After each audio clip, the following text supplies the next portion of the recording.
पहले जैसी नहीं हो पा रही थी। फिर उसके बाद मैंने ये सेंटर ज्वाइन किया। हाँ, उसके बाद मैं ये सारी चीज़ें सोच के, क्योंकि मैं अपने वालिदैन की इकलौती बेटी थी, तो मैं अपने वालिदैन के लिए कुछ करना चाहती थी। मेरे भी बाप थे, मैं एक बलोच कम्युनिटी से निकली थी और मैं कुछ बनना चाहती थी। लेकिन जब मुझे ये डिजीज़ डायग्नोज हुई तो मुझे लगता था कि मेरे ख्वाब अधूरे रह जाएंगे। और उसके बाद मैंने ये सारी चीज़ें सोची। मैं इंटरव्यूज़ के लिए जाती थी, लेकिन लोग मेरी डिसेबिलिटी को देख के मैं पास हो जाती थी, लेकिन बोलते थे आप कैसे काम करेंगी, आप नहीं कर सकती ये काम। तो मुझे इस बात का ज़्यादा दुख होता था। फिर मैंने खुद को आइसोलेट कर दिया। बहुत टाइम तक मैं खुद को घर तक ही महसूस किया। ना मैं शॉपिंग मॉल्स में जाती थी, ना शॉपिंग के लिए, ना शादी में, ना फंक्शन में, कहीं भी नहीं जाती थी। हालांकि मैं यूनिवर्सिटियों में पढ़ती थी, मैं एक दिन भी घर में नहीं होती थी। लेकिन फिर मैंने खुद को 2 साल तक घर में आइसोलेट कर दिया, मुसलसल सोचने से कि मैं हर जगह से रिजेक्ट हो जाते रही हूँ, सिर्फ इस डिसेबिलिटी की वजह से।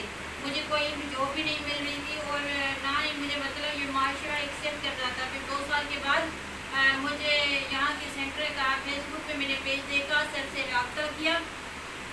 जब मैंने इनसे रब्ता किया है, ये इन्होंने गाड़ी भेजी है, तो मैं यहाँ पे आई। मैंने सारे अपने जैसे बच्चे देखे और यहाँ पे मुझे कहीं भी कभी भी फील नहीं हुआ कि मुझ में कोई डिसेबिलिटी है। इन्होंने मुझे एक विजन दिया, सर अच्छा, ने अब और दिखाए। एक बात सुनो, ये चलती थी आपकी तरफ? उसको पता था मैं हैंडीकैप हो जाऊंगी? 3 साल पहले 3 साल पहले फिर वो चलती थी, डॉक्टर बन रही थी, सारी चीज़ आगे बढ़ रही थी ना। अचानक से उसको पता है मैं हैंडीकैप, इसने 2 मरतबा खुदकुशी करने की कोशिश की। अब सुनो, हमारे विजन में ताकत देखो। आपका सर और हम जो काम कर रहे हैं ना, हम लोग मुर्दे जिंदगी में जान डाल रहे हैं, मायूस जिंदगी में हम उम्मीद की किरण पैदा कर रहे हैं। हुआ क्या, इतना मायूस मतलब जो जिंदगी डिस्ट्रॉय हो, इसकी फैमिली, इसके माँ बाप, बहन भाई, सब परेशान इसकी वजह से ना। अब पूछो ये कितना कमाती है, अब पूछो ये पाकिस्तान के किस कोने में नहीं गई, अब पूछो इसको परेशानी से अगर लाभ होती है नहीं, वो सब खत्म हो गया। अब ये आईएलटीएस ट्रेनर के तौर पे पूरे पाकिस्तान में जाकर अब यहाँ पे सेशन भी दे रही होती है। आप